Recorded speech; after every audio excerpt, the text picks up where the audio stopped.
The nature versus nurture debate has been ongoing for decades, and we can't say for sure if one will ever beat the other. Much of our personality is ingrained and seen from as early as our infant years, but how we are raised molds that personality into how we express ourselves as teens and later as adults. We're considering both today, as this video presents the 7 traits, some ingrained and others taught, that make you more likely to end up on the front page of tomorrow's news. In a bad way. If you have these 7 traits, you're more likely to be a criminal. Number 1, deviant childhood behaviors. If you were an annoying teen who often fought with mom and dad, you aren't automatically more likely to end up locked up. But deviant behaviors are a red flag for those growing up with growing pains. Deviant behavior is not just socially unacceptable. Picking my nose in public is not socially acceptable, but it isn't deviant. It's just kind of wrong and gross. You may have expressed some deviant behavior if you used or sold drugs, stole, got into physical fights with others, drank excessively, or even developed some clinical disorders. Being diagnosed with conduct disorder, oppositional defiant disorder, or even ADHD in some cases could contribute and add to the association between a personality and criminal behavior. Have you ever witnessed a kid with deviant behavior? Let me know how they acted in the comments. Number 2, a negative relationship with your dad. Some of us have daddy issues. Recognize them and use them to grow as adults. Others are unfortunately wrapped up in a messed up relationship with their biological father that affect them way more than anyone could imagine. This is a tough one because no one asks for a messed up parental relationship, but boy oh boy are there a lot out there.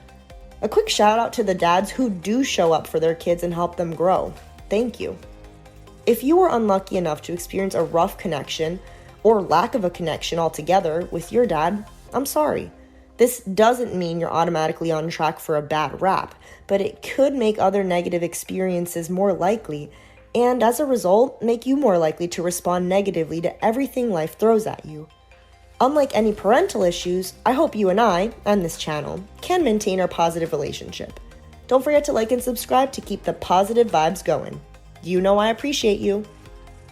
Number 3, physical discipline as a child.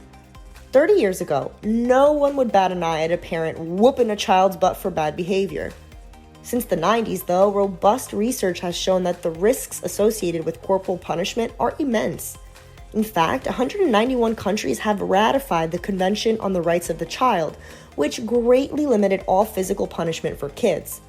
These studies have shown that quote-unquote normative physical punishment has a strong link between child aggression, delinquency, and even spousal assault later in life. Number 4, high impulsivity. This one is one of the least shocking. Criminals are often caught in the act because they do something without thinking. The less impulse control you have, the more likely you are to act out of fear, greed, anger, or some other negative emotion. This is directly tied to emotional intelligence and maturity. Think of the last time you got angry. Did you do what you immediately felt? If your answer is yes, you probably have higher impulsivity and didn't get a great result from your response. Impulsivity can also be seen in situations where you're invited to do something risky and choose to do so, even though you can look back and say that it was the opposite of the smart thing to do. Number 5, lower anxiety. Here's one of the shockers, and yes, you heard me right. Criminals tend to have lower anxiety levels compared to non-criminals. Here's why. Through other studies, anxiety was found to be a consequence of offending behavior, not an antecedent. Anxiety does not overlap with the definition of delinquency, and high levels of anxiety are more likely to shut down a person's behavior instead of instigating it. It makes sense if you think about it. Think about the last time you felt anxious, if ever. Did you want to lash out and express yourself, or crawl into a corner and hide from all pressures and presences? I would bet on the second one. Number 6, greater negativity and hostility. Hostile personalities equal a higher likelihood of expressed aggression. If I'm an angry, violent person, I am more prone to be violent with others or break items. Simple math, right? Moving on to negativity. Having a pessimistic personality does more than just make your day a bummer. It's more likely to lead you to our 7th trait. Number 7, an external locus of control. If you've never heard of this before, two psychological concepts describe how we see the world. You either have an internal locus of control or an external one. Having an internal locus of control is the goal. It means you believe that your actions and choices control your life's outcomes. It gives you the reins on where your life ends up. An external locus of control, on the other hand, means you think your life is where it is because of fate, luck, or other people.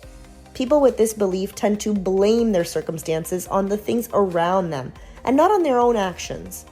Criminals tend to have this type of perspective and always play the blame game for their actions. It's not often that one will say, "I did wrong, I'm sorry," and never again make the same mistake. Life circumstances determine a lot about the direction we go, but at the end of the day, the decisions we make ultimately decide where we end up. Most of the 7 traits that make you more likely to be a criminal are traits you can change or work on. If you find yourself in a negative space with a rough childhood background, this doesn't condemn you to the life of a criminal. After all, thinking that would be an external locus of control. We can all work at bettering ourselves and our lives, which is what I hope we can do together every day. As always, thanks for watching.